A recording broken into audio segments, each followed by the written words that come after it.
Hello, Internet. Today, I'm going to be doing something different. I'm going to talk about the film 9, directed by Shane Acker and made by Focused Features. Apparently Universal Studios was also involved somehow, as their logo is on the back of my Blu-ray, but this intro is too rushed for me to bother to check how. With that out of the way, let's get into a plot overview. So, a science man made a sentient AI, and then, as customary, it attempts to destroy all of humanity. And, oddly enough, it succeeds. Yeah. But the movie ain't over yet, honey. Please, get off TikTok and lift the restraining order.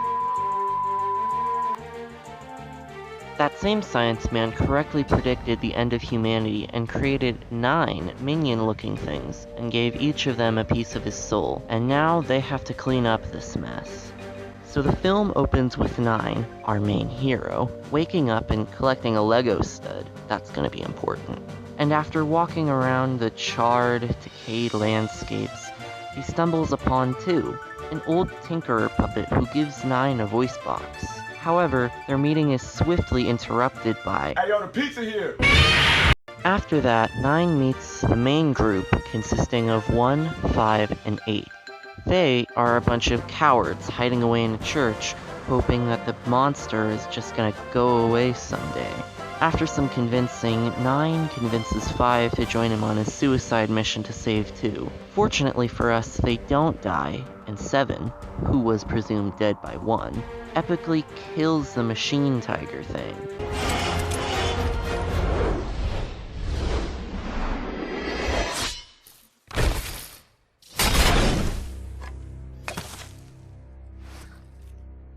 Unfortunately, tragedy strikes when 9 puts the circle in the square hole, and as punishment, 2 gets his soul sucked out, and Skynet is reborn.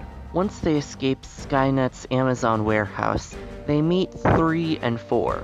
3 and 4 are 2 thin-wristed otaku who mostly just lore dump.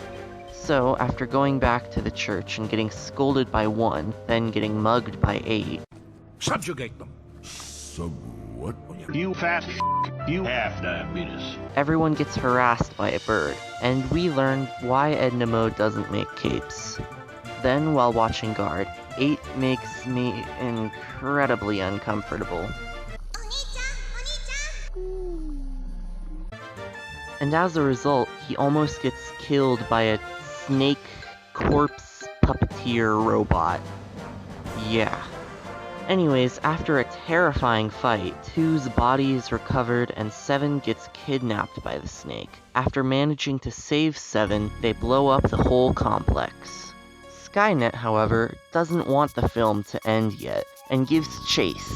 During the chase, 5 and 6 die, but 6 tells 9 to go to his room. In his room, he learns the nuclear codes, and that the strange man is a lolicon.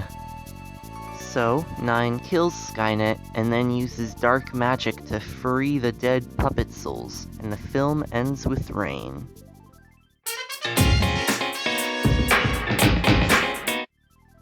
So, that was 9.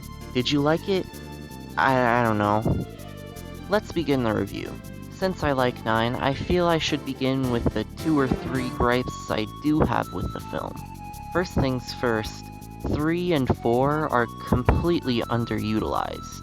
Unfortunately, they serve no purpose other than to lore dump. After that, they just become occasional visual gags. 8 watching made me very uncomfortable.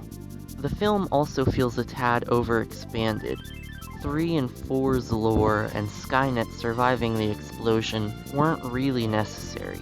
It sort of feels like Shane Acker heard that Focus Features approved of the production and thought, great, now I can expand on the lore a bit, but then had to add 10-ish minutes to the film to meet the 90-minute requirements. Other than that, there isn't really much I dislike about the film. I love the robot designs. A lot of media that includes evil robots just has them looking like metal people, which I feel is a tad uncreative. 9's nightmarish monster machines feel much cooler and more realistic. I also really like the horror elements of 9.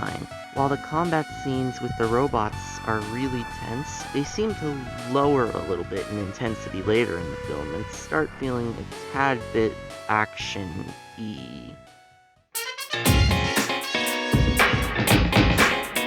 In conclusion, I'd say 9 is a pretty good movie that pulls a decent yet somewhat derivative concept well.